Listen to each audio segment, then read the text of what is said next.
आपका किया गया भजन, आपका किया गया मंत्र जाप, जब आप करने के लिए बैठें, उपास करें, मंत्र जप करें, कीर्तन करें, तो आप जब जप करने या कीर्तन करने या मंत्र जाप करने या उपास करने के लिए जब तैयार हों और आगे बढ़ें, उपवास करते समय, तप साधना करते समय कोई परिवार का व्यक्ति आकर यदि आपका हाथ पकड़कर उठा दे या आपको अपशब्द कहे, तो यह श्रेष्ठता नहीं हो। आप करो पशुपति व्रत, आप करो सोमवार के व्रत, पर निवेदन है कि व्रत करते समय, व्रत के पहले आपके परिवार वालों को, आपकी पति को, माता पिता को, परिवारजन को यह बात बता दी जाए कि हम ये व्रत कर रहे हैं। क्यों?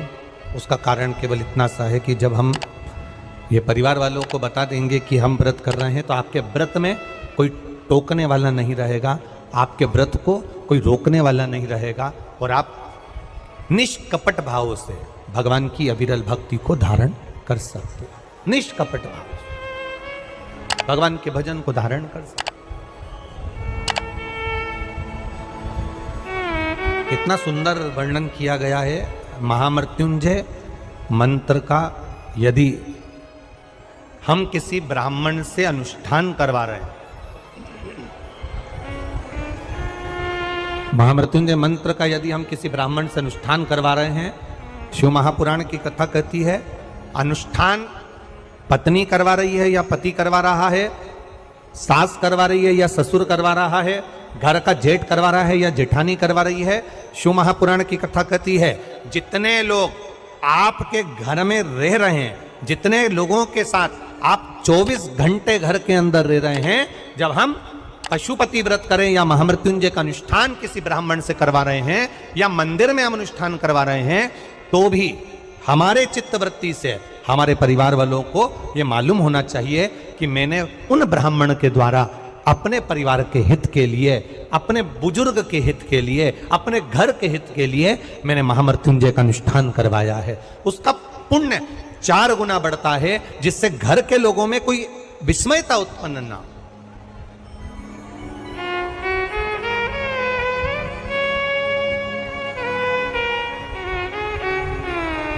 हमारे भीतर कोई विस्मयता उत्पन्न ना हो, हमारे मन के भीतर कोई भेदभाव उत्पन्न ना हो। और हम तो यहां तक कहेंगे, आप अगर शंकर जी के मंदिर में जा रहे हो, 1 लोटा जल चढ़ा रहे हो, शंकर जी के मंदिर में पहुंचकर 1 लोटा जल समर्पित कर रहे हो, तो भी आपके घर के लोगों को मालूम होना चाहिए कि ये पास वाले शिव मंदिर में गई है, मेरे पास के मंदिर में मेरा घर का बच्चा शंकर जी को जल चढ़ाने गया है, मेरा पति पास के मंदिर में शंकर भगवान को जल समर्पित करने के लिए गया है। ये घर के लोगों को ज्ञात होना चाहिए।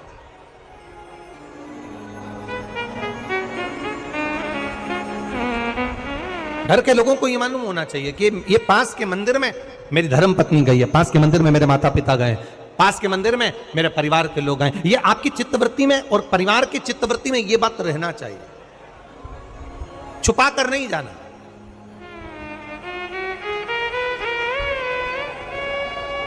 छुपा कर भगवान के मंदिर में नहीं जाना, छुपा कर पशुपति व्रत नहीं करना। महाराज, शिव महापुराण की कथा वर्णन करती है कि आप भगवान का अगर कोई व्रत, कोई साधना, कोई नियम ले रहे हो, माना आपने कोई व्रत करा, कोई करी, पर घर के लोगों को वो ज्ञात होना चाहिए कि ये मंदिर तक जा रही है, ये पशुपति व्रत कर रही है, आराधना कर रही है। आज माता पार्वती जी ने शिव जी के सम्मुख में ये बात कह दी कि मैं एकांत में जाकर भगवान का तप करना चाहती हूं और एकांत में बैठकर तप करना चाहती हूं, और उस तप का जो पुण्य है वो आपको देना चाहती हूं। शंकर भगवान ने तुरंत माता पार्वती जी से कहा, सुनो जगत जननी, सुनो जगदम्बा, सुनो पार्वती, आप तप करो, मना नहीं है, आप साधना करो, मना नहीं है, आप आराधना करो, मना नहीं है, और आप सोचो कि आपकी करी गई तप साधना का पुण्य आप मुझे दे दो, तो भगवान तुरंत कहते हैं, पार्वती जी मुझे आपके तप साधना का पुण्य नहीं चाहिए, आप अपना पुण्य अपने पास में रखो, हमें आपका पुण्य नहीं चाहिए। अभी तक जितनी शिव महापुराण की कथा हुई उस कथा में आज तक ये बात नहीं निकली जो आज आप लोगों के बीच में इस भोपाल नरेला विधानसभा में जो कथा चल रही है इसमें ये कहना चाह रहे हैं। बड़ा ध्यान लगाकर सुनना। आप अगर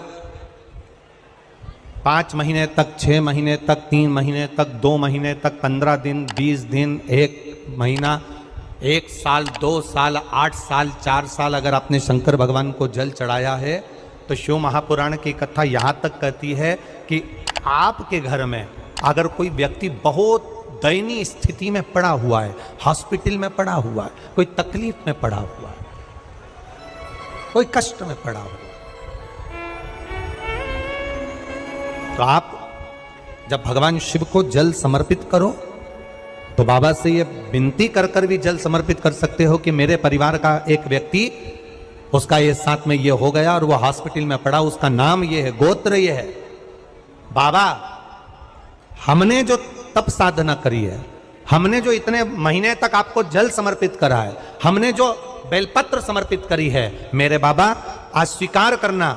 और जो हॉस्पिटल में पड़ा है, जो कर्जे में लदालूम पड़ा है, जो तकलीफ भोग रहा है, ऐसी कृपा करना बाबा कि मेरे 2 महीने जो मैंने जल चढ़ाया है उस चढ़ाए गए जल का पुण्य मैं उसके खाते में देती हूं और उसको ठीक कर देना। यह पुण्य का भाग है।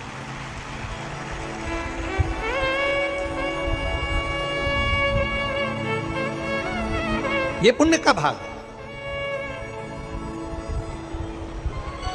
आप अपना पुण्य भी किसी जीव के कल्याण हेतु दे सकते हैं। अब किसी ने एक बार ये कथा सुनी और कथा सुनकर कहा महाराज जी आप कहते हो कि शंकर जी पे चढ़े हुए जल का पुण्य भी हम किसी को दे सकते हैं क्या? शंकर जी को चढ़े हुए जल का पुण्य क्या किसी को दिया जा सकता है? क्यों नहीं दे सकते? क्यों प्रदान नहीं कर सकते?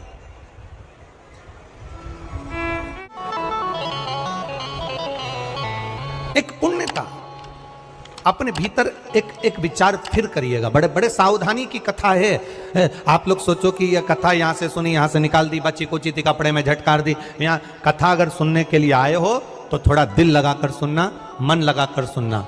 हो सकता है एलईडियां थोड़ी बंद चालू हो, मना नहीं है, पर माइक की व्यवस्था आपके पास में है तो दिल लगाकर सुनो।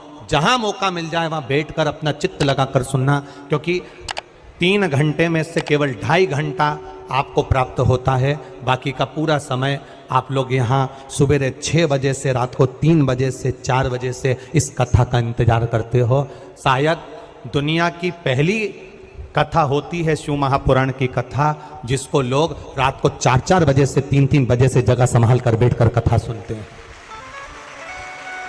तपती हुई धूप, भयंकर गर्मी, 2 किलोमीटर दूर तक पैदल चलकर आना और बैठने के लिए इतना 8-8, 9-9 पंडाल लगाए घर पर, 9-9 पंडाल भी फुल हैं।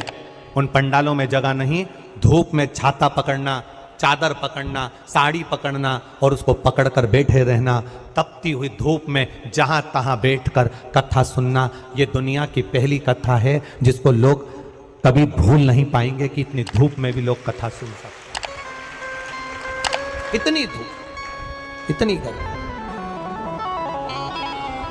और केवल एक जगह नहीं, जहां शिव महापुराण की कथा का रसतत्व होता है वहां लोग इंतजार करते हैं 3-3 बजे तक। इसको छूटने मत देना। ग्रंथ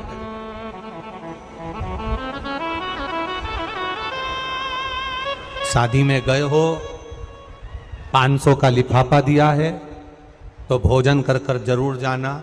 और कथा में धूप में चलकर आए हो तो भले आधे घंटे की सुनना, पर कथा में दिल लगाकर जरूर जाना। दिल लगाकर जाना, चित्त लगाकर। आप अगर 1 लोटा जल भगवान शिव को समर्पित कर रहे हो, आप एक बेलपत्र भगवान शंकर को समर्पित कर रहे हो, आप एक शमी का पत्ता भी भगवान शंकर को समर्पित कर रहे हो, आप भगवान शंकर का पंचानंद स्नान करा रहे हो, आप भगवान शंकर के मंदिर का शिखर दर्शन कर रहे हो, आप भगवान शंकर के मंदिर में जाकर झाड़ू लगा रहे हो, पोछा लगा रहे हो, सफाई कर रहे हो, तो भी तुम्हारी चित्तवृत्ति में रहना चाहिए कि जब किसी पर दुख की घड़ी आए, किसी पर तकलीफ आए, किसी पर कष्ट आए, हमारा करा गया पुण्य हम उसके खाते में दे सकते हैं। हम अपने पुण्य को दूसरे के खाते में प्रदान कर सकते हैं।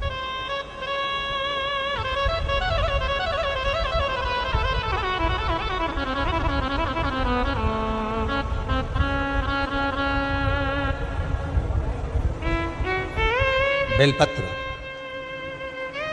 जरा ध्यान देना हो। ये बेलपत्र जो होता है, इस बेलपत्र पर कभी कभी आपने देखा होगा कि कई लोग बीच वाले पत्ते पर चंदन लगा देते हैं। ये जो बीच का पत्ता होता है, इस पर लोग चंदन लगा देते हैं। शिव महापुराण की कथा कहती है,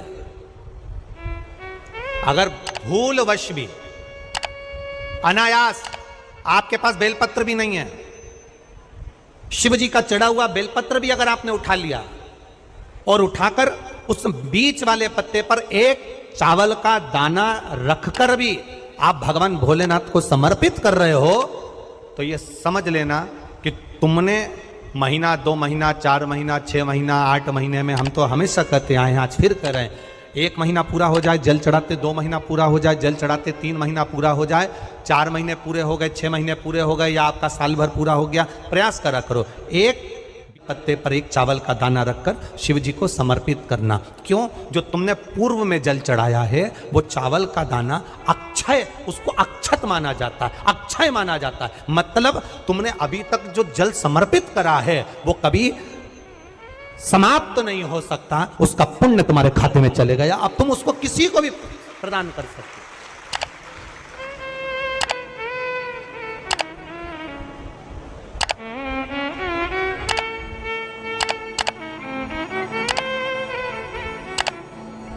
बहन भाई को तिलक करती है रक्षाबंधन पर, माथे पर तिलक लगाने के बाद में चावल लगाती कि नहीं लगाती?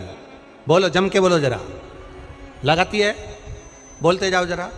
लगाती है, ठीक है। मंदिर में आप पूजन कर रहे हो, घर में कोई अनुष्ठान कर रहे हो, पंडित जी तुम्हारे मस्तक पर तिलक करते हैं तो चावल लगाते कि नहीं लगाते? बोलो बोलो, जम के बोलो। लगाते हैं। तुम्हारे घर में शादी ब्याह होता है तो तिलक करा जाता है तो चावल लगाया जाता कि नहीं लगाया जाता? लगाया जाता।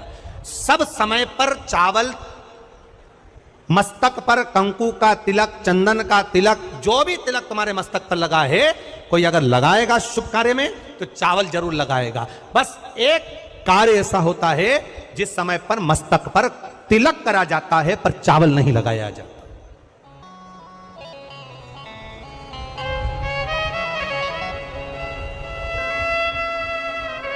एक समय ऐसा होता है जिस समय तिलक करा जाता है पर चावल नहीं लगाया जाता।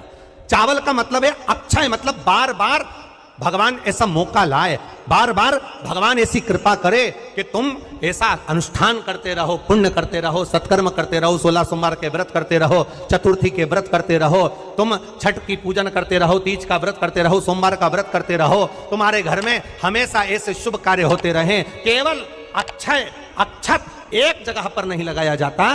कब नहीं